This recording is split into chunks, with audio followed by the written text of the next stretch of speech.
The mail slot rattled behind me, and I turned to see a yellow envelope sliding across my hardwood floor. No postmark, no return address, just my name written in careful block letters.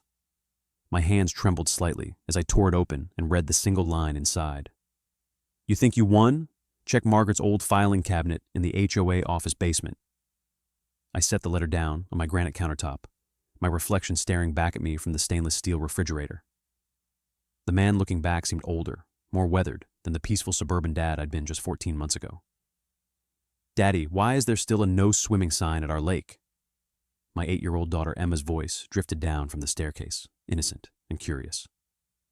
"My friend Sarah wanted to learn how to swim there, but you said we couldn't." Her question hit me like a physical blow, because she was right. In my quest for justice, I had become exactly what I'd fought against. I had left those signs up, not out of spite, but out of some twisted sense of protection that I couldn't even explain to myself. Maybe I needed to tell this story from the beginning, from the day when Margaret Stone first decided that my family didn't belong in her perfect little kingdom. 14 months earlier, life in Pine Valley Estates had seemed like the American dream finally within reach. After 10 years of saving every penny, my wife Jessica and I had finally bought our dream home, a 4-bedroom colonial with direct lakefront access.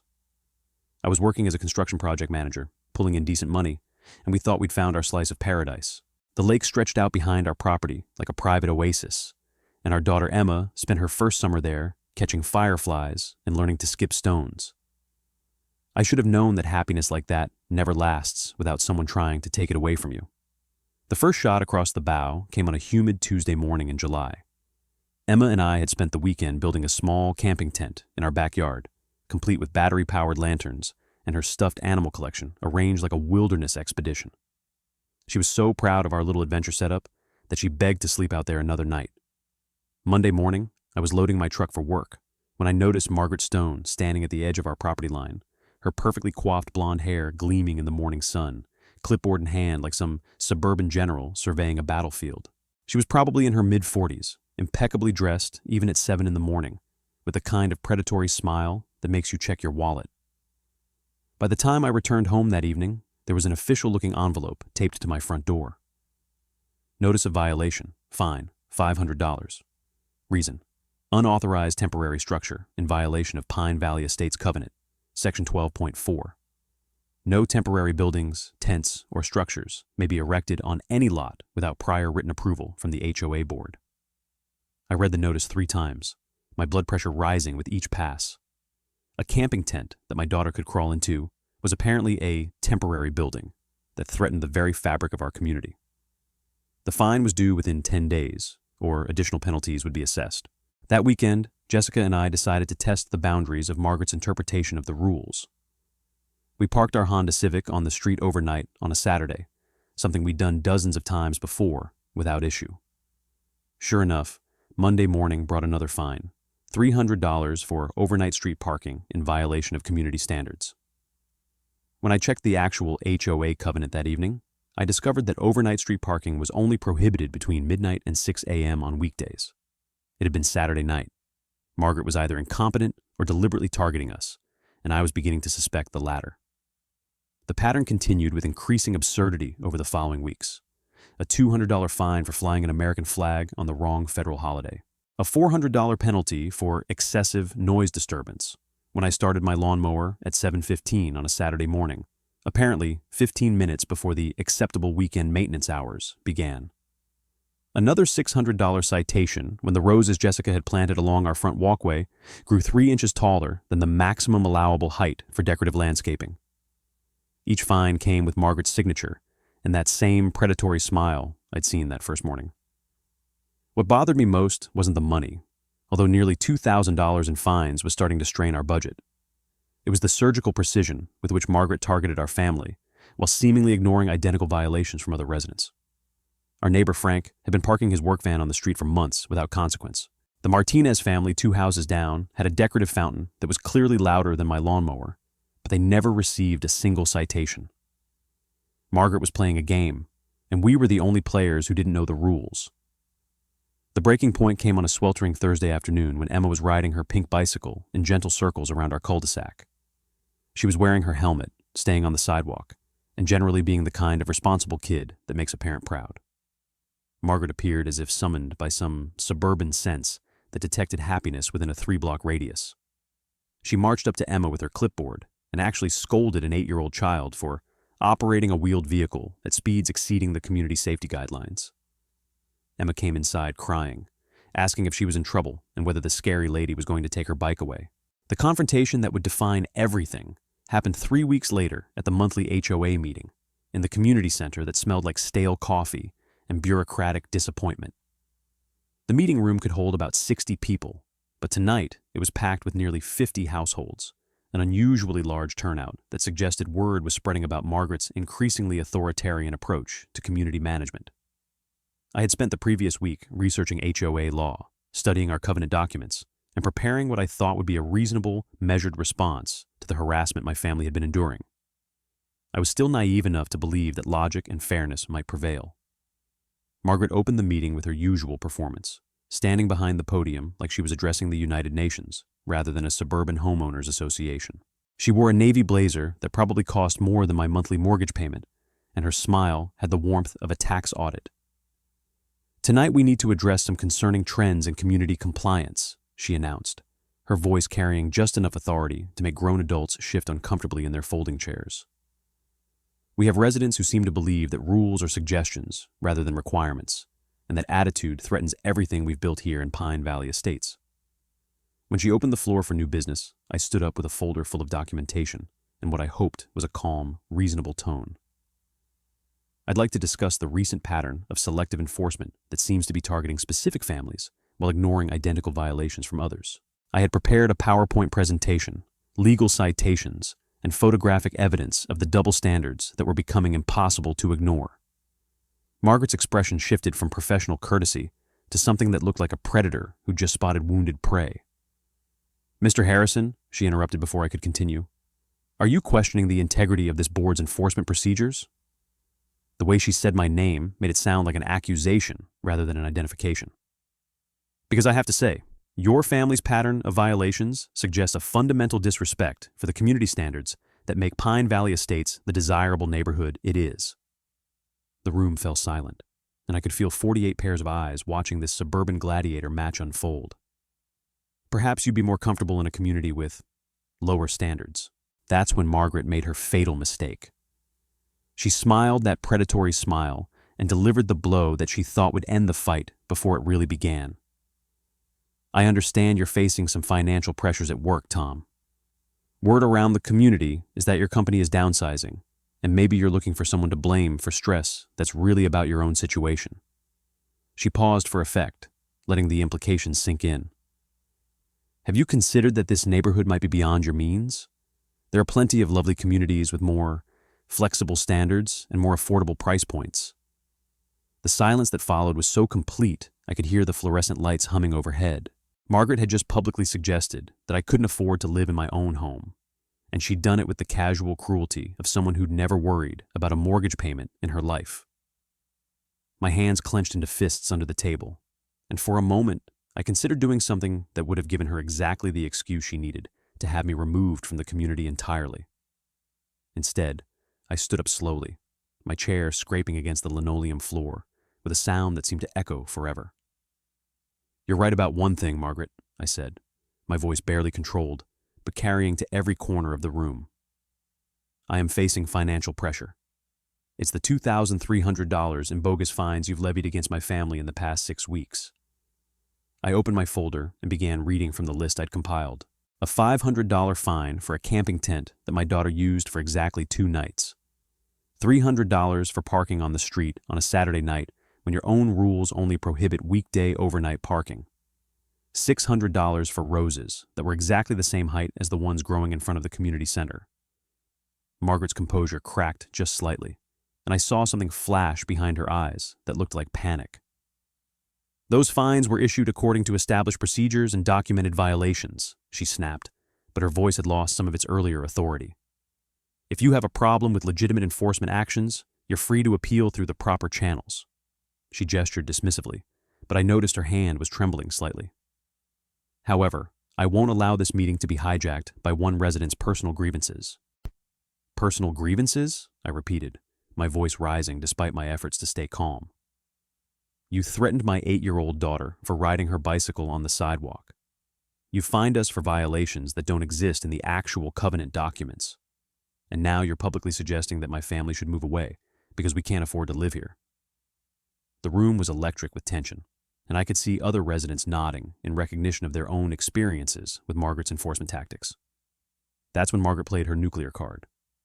She stood up behind the podium, her face flushed with anger, and pointed directly at me with a perfectly manicured finger. I am the president of this homeowners association, elected by this community to maintain the standards that protect all of our property values. I will not be lectured by someone who apparently believes that rules don't apply to him and his family. Her voice rose to just below a shout, and the mask of suburban propriety finally slipped completely.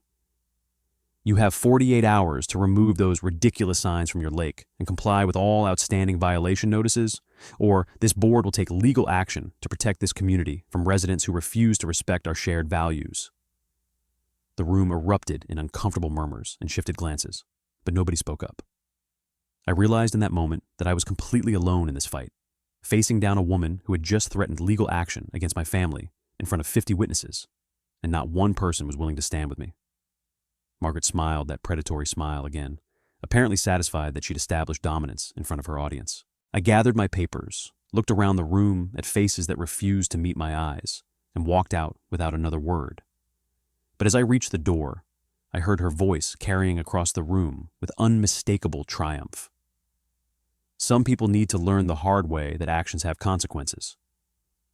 The week after the meeting, I did something that probably saved my sanity and possibly my marriage. I called my old college roommate, David Chen, who had become a real estate attorney specializing in HOA law. David had always been the smart one in our friendship, the guy who read contracts for fun and actually understood the fine print that the rest of us signed without thinking. When I explained what had happened, he was quiet for a long moment before saying something that changed everything. Tom, what Margaret is doing isn't just unethical, it's probably illegal. And if she's targeting your family this specifically, there's usually a bigger reason than just power trips. David agreed to review our HOA covenant documents and the fines Margaret had issued, pro bono, because he said the case was too interesting to pass up. Within 72 hours, he called me back with news that was both encouraging and disturbing. She's violated about 15 different state regulations regarding HOA governance, he told me. But more importantly, I think I know why she's targeting you specifically. Have you looked into any development plans for your area recently? Because your property has something that someone might want very badly. That weekend, David drove up from the city, and we spent Saturday afternoon doing what he called legal archaeology in the county records office. What we found was a paper trail that painted Margaret's harassment campaign in an entirely different light. Over the past 18 months, Margaret had systematically pressured 7 families into selling their homes at below-market prices, always targeting properties with specific characteristics: lakefront access, large lots, and owners who were newcomers to the community without established social networks to protect them. The pattern was sophisticated and methodical. Margaret would begin with excessive fines and harassment until the targeted families became desperate to escape the constant stress and legal fees. Then, coincidentally, they would receive unsolicited offers to purchase their homes from buyers who were always represented by the same real estate agent, a woman named Patricia Wells, who happened to be Margaret's sister-in-law. The purchase prices were typically 20 to 30% below market value, but desperate families took the deals just to escape Margaret's reign of terror. David's investigation revealed that Patricia Wells was acting as a front for Riverside Development Corporation, a company that specialized in luxury resort properties and had been quietly assembling lakefront parcels throughout our region. The ultimate plan, according to planning documents filed with the county, was to develop a boutique resort with private lake access, spa facilities, and luxury condominiums. Pine Valley Estates sat directly in the middle of the proposed development zone, and my property, with its 300 feet of pristine lake frontage, was apparently a crucial piece of the puzzle. She's not just being a petty tyrant, David explained, as we sat in my kitchen reviewing the documents he'd compiled. She's running a systematic intimidation campaign to force property sales for a development deal that could be worth tens of millions of dollars. Your family is standing in the way of someone's retirement fund. He spread out copies of property deeds, development plans, and financial records that painted a picture of corruption that went far beyond homeowners association overreach. The good news is that what she's doing is a felony.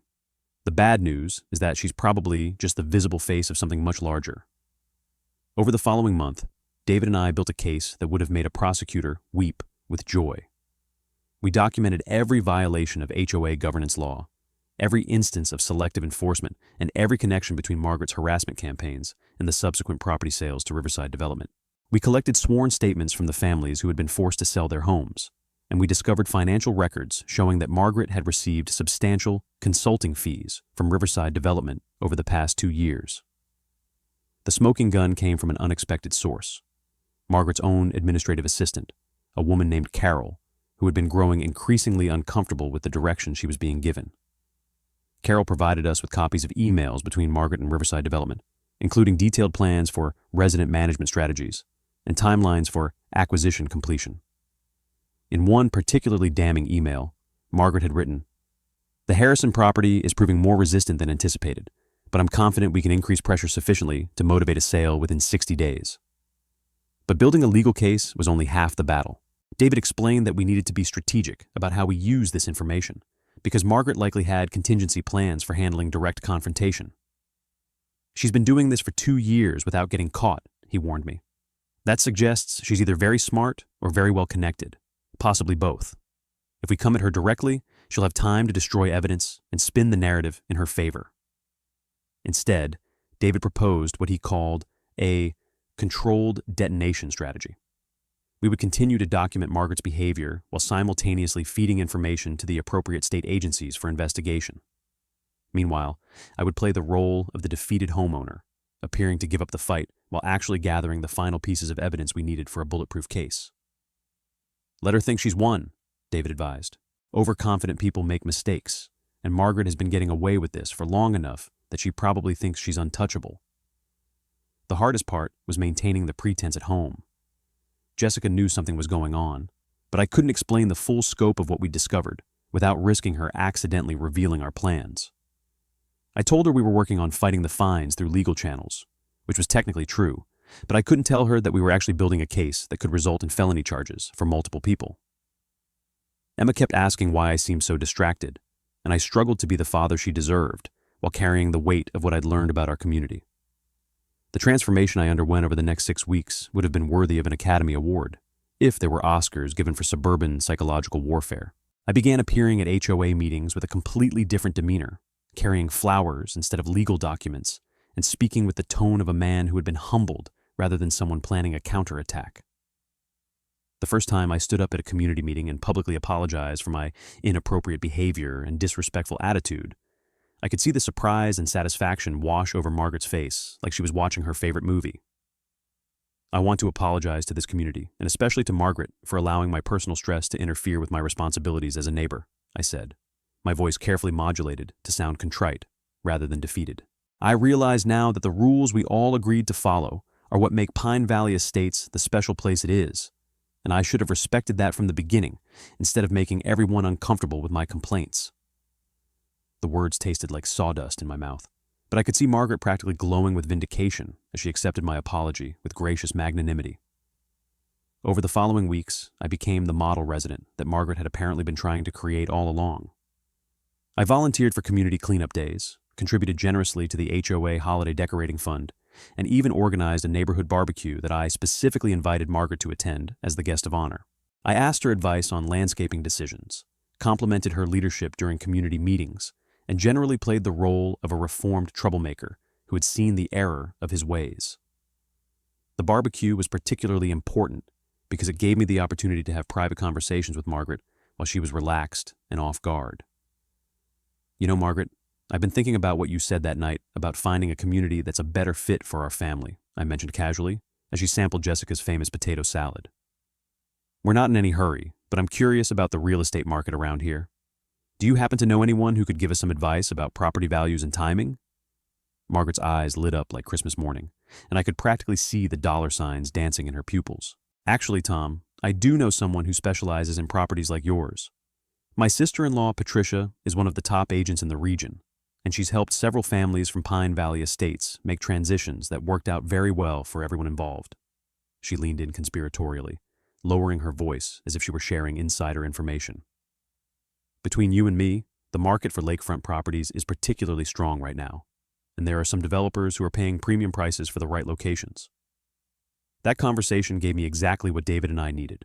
Margaret's explicit admission that she was actively working to facilitate property sales to developers, and her confirmation that she had personally profited from previous transitions within the community. But I needed more than just admissions. I needed her to reveal the full scope of the operation. So I played the part of the interested seller, asking questions about timeline, pricing, and the process for dealing with buyers who could close quickly and handle any complications that might arise. The beauty of working with Patricia is that she has access to buyers who can make decisions quickly and aren't deterred by minor HOA issues or community complications, Margaret explained, apparently convinced that I was genuinely interested in selling. Some of these developers are looking for entire blocks of properties, so they're willing to pay above market value to avoid the hassle of dealing with multiple sellers and complicated negotiations. She paused and looked around to make sure we weren't being overheard. Between you and me, if you're serious about this, I might be able to connect you with a buyer who's already expressed interest in your specific property. Over the next month, I met with Patricia Wells twice, always with Margaret present, ostensibly to discuss a potential sale of our home. These meetings were incredibly valuable because both women became increasingly careless about revealing details of their operation as they became convinced that I was a willing participant rather than a threat. I learned about the specific development plans for our area, the timeline for property acquisition, and most importantly, the financial arrangements that had made Margaret such an enthusiastic participant in the scheme. During our second meeting, Patricia actually showed me preliminary architectural plans for the proposed resort development, apparently confident that I would be motivated by seeing the scale and sophistication of what would replace our quiet neighborhood. This is going to be a destination resort that brings tourism revenue and prestige to the entire region, she explained, spreading blueprints across Margaret's dining room table. The developer is committed to maintaining the natural beauty of the area while creating amenities that will benefit the broader community. What Patricia and Margaret didn't realize was that I was recording every conversation with a digital device that David had given me, and photographing every document they showed me using a camera concealed in what appeared to be an ordinary pen. By the end of our meetings, I had enough evidence to prove conspiracy, fraud, and abuse of fiduciary duty, along with detailed documentation of the entire development scheme and Margaret's financial involvement. The hardest part of the entire charade was maintaining my performance when Margaret began to treat me like a co-conspirator rather than a target. She started sharing information about other residents she was working with to facilitate their transitions out of the community, including elderly couples who were being pressured to sell based on manufactured violations and families with children who were being cited for playground noise and bicycle infractions.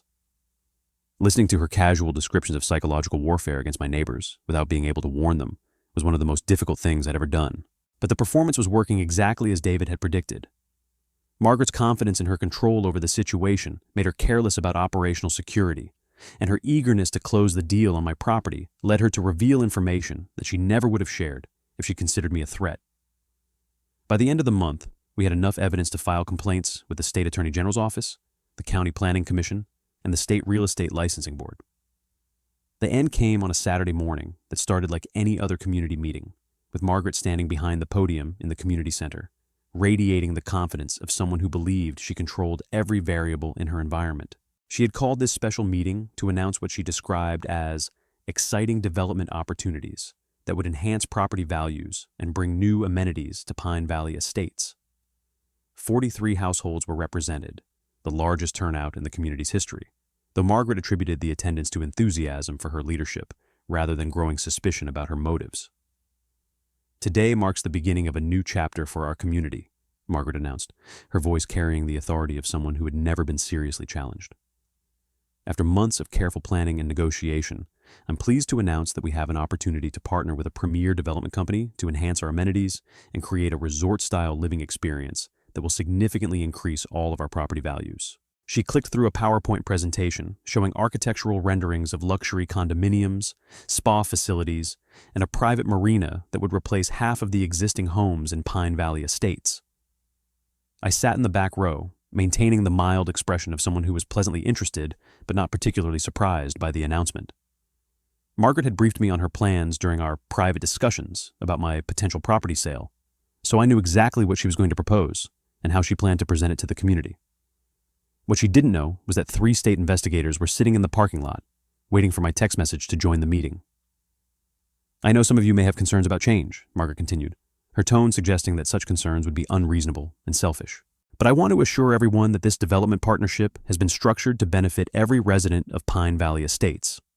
Those who choose to sell their properties will receive premium pricing, and those who choose to remain will enjoy access to world-class amenities that would normally be available only in exclusive resort communities. That's when I stood up and asked the question that would begin her downfall. Margaret, I'm curious about the timeline for this development proposal. When did you first begin discussions with Riverside Development Corporation? And what role has the HOA board played in these negotiations? The room fell silent, and I could see Margaret's expression shift from confidence to confusion as she tried to process how I knew the name of the development company that she hadn't mentioned in her presentation. I'm not sure what you're suggesting, Tom, Margaret replied, her voice carefully controlled, but betraying a hint of uncertainty. The board has been exploring various options for community enhancement, and we've had preliminary discussions with several potential partners. All of our activities have been conducted in accordance with proper procedures and in the best interests of the community. She attempted to regain control of the narrative, but I could see that my question had rattled her more than she wanted to admit. That's interesting, I continued, pulling out my phone and scrolling through what appeared to be emails, because I have documentation showing that you've been in contact with Riverside Development for over 2 years, and that you've received consulting fees totaling $47,000 for what appears to be assistance with property acquisition in our community. The room erupted in surprised murmurs, and Margaret's face went pale as she realized that her carefully constructed facade was crumbling in real time. Before Margaret could respond, the community center doors opened and 3 individuals in business suits entered the room, their official bearing and serious expressions making it clear that this was not a coincidence. "Excuse me," said the lead investigator, a woman in her 50s with the no-nonsense demeanor of someone who had spent years dealing with white-collar criminals. "I'm Janet Morrison with the State Attorney General's office. We need to speak with Margaret Stone regarding allegations of fraud and breach of fiduciary duty in connection with HOA governance and property development schemes." The silence that followed was so complete that I could hear Margaret's sharp intake of breath from across the room. For several seconds, she stood frozen behind the podium, her mind apparently struggling to process the fact that her world was collapsing in front of 43 witnesses. When she finally spoke, her voice was barely above a whisper. "I don't understand what this is about. There must be some mistake." "Mrs. Stone," Investigator Morrison continued, her voice carrying the weight of legal authority, "we have evidence suggesting that you have used your position as HOA president to facilitate property sales to specific developers in exchange for financial compensation, and that you have systematically harassed residents to pressure them into selling their homes below market value." She held up a folder thick with documents. "We also have recordings of conversations in which you explicitly describe these activities and discuss strategies for increasing pressure on resistant property owners." That's when Margaret made the mistake that sealed her fate. Instead of remaining quiet or requesting an attorney, she attempted to bluff her way out of the situation with the same authoritarian approach that had worked for her in the past. "This is obviously some kind of setup orchestrated by a disgruntled resident who couldn't accept legitimate enforcement of community standards," she said, pointing directly at me with an accusatory finger.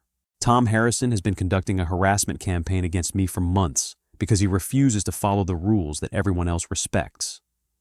Investigator Morrison opened her folder and pulled out a transcript that I recognized as one of my recorded conversations with Margaret. "Mrs. Stone, do you recall a conversation you had with Mr. Harrison on August 15th, in which you stated, and I quote, 'The beauty of working with Patricia is that she has access to buyers who can make decisions quickly and aren't deterred by minor HOA issues or community complications?'"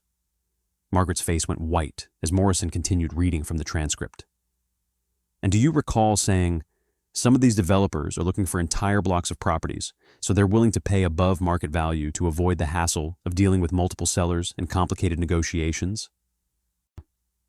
The room erupted in angry voices as residents realized the full scope of what Margaret had been doing. Frank Miller, whose elderly parents had been pressured into selling their home 6 months earlier, stood up and shouted, "You told my parents they had to sell because of safety violations that didn't exist. They lost $30,000 because of you." Other voices joined in, sharing their own experiences with Margaret's harassment campaigns and expressing outrage at the systematic deception they had been subjected to. Margaret looked around the room desperately, apparently searching for allies or escape routes, but finding neither. Her carefully constructed image as a dedicated community leader had evaporated in less than 10 minutes, replaced by the reality of a woman who had betrayed the trust of everyone she was supposed to represent. "You don't understand," she said, her voice rising to nearly a shout. "Everything I did was legal and in accordance with HOA authority. These people are just angry because they couldn't accept legitimate enforcement actions." "Mrs. Stone," Investigator Morrison said firmly, "you're going to need to come with us for questioning. You have the right to remain silent, and I strongly advise you to exercise that right until you've spoken with an attorney." As Margaret was escorted from the community center, she turned back toward the room and delivered one final threat that revealed just how deep the corruption went. "You people have no idea who you're dealing with. This development is going to happen with or without your cooperation, and you'll regret interfering with something much bigger than your little neighborhood disputes." 3 months after Margaret's arrest, I received a letter from the State Attorney General's office informing me that she had pled guilty to multiple charges, including fraud, conspiracy, and breach of fiduciary duty. She was sentenced to 18 months in federal prison and ordered to pay restitution to the families she had defrauded. Riverside Development Corporation's permits were revoked, and their plans for Pine Valley Estates were permanently shelved after investigators discovered numerous violations of environmental and zoning regulations. The community elected a new HOA board, implemented new transparency requirements, and established procedures to prevent future abuse of power. Property values in Pine Valley Estates actually increased after the development threat was eliminated, and several families who had been forced to sell were able to buy new homes in the community at fair market prices. On paper, it was a complete victory for justice and community values.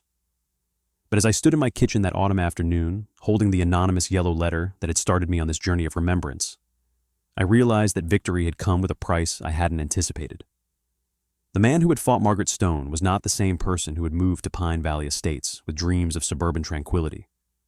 I had learned things about power, corruption, and human nature that I couldn't unlearn, and I had discovered capabilities within myself that were both necessary and troubling. Emma's question about the swimming signs was a reminder that somewhere along the way, I had become someone who restricted access and controlled behavior, just like Margaret had. The difference was that my motivations were protective rather than predatory, but the result was the same, a community shaped by fear rather than trust. As I walked outside to remove those signs from my lake, I wondered whether the real victory would be learning when to stop fighting and how to build something better from what remained. The yellow letter went into my fireplace that evening, unread and unanswered. Some battles are worth fighting, but knowing when the war is over might be the most important lesson of all. Emma splashed happily in the lake the next weekend, and for the first time in over a year, Pine Valley Estates felt like home again.